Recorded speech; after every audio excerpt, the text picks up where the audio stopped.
In this video, I'm going to show you how you can fix Microsoft Word not working on smartphone. If you find this video helpful, please like and subscribe to this channel.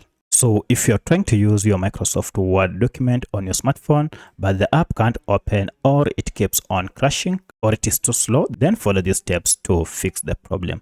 First, just go ahead and find your app and then go ahead and long press on it and look for this option called App Info. Now under App Info, go ahead and look for clear data. So if I go to storage here, you can see we have a breakdown of data stored by this app, and we have quite a lot. In the first step, go ahead and clear the cache data. And to do this, just go ahead and tap on clear data here, and then choose the second option, clear cache, and then okay. Now from here, go ahead and restart your smartphone. And then go ahead and open your Microsoft Word app and it should be working fine.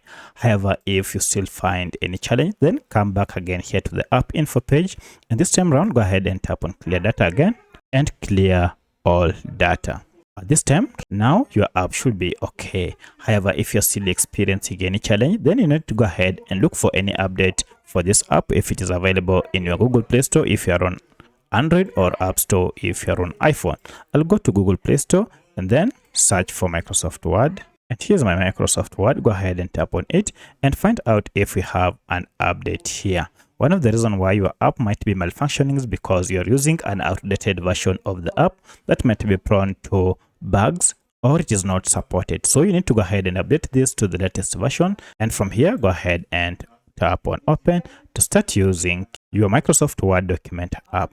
So at this point, everything now should be okay. However, if you're still experiencing any challenge, then you need to go ahead and uninstall this app totally and then install it afresh. So by using any of these methods, you should be able to fix any issues related to your Microsoft Word document. If you have any other question, kindly let me know in the comment section.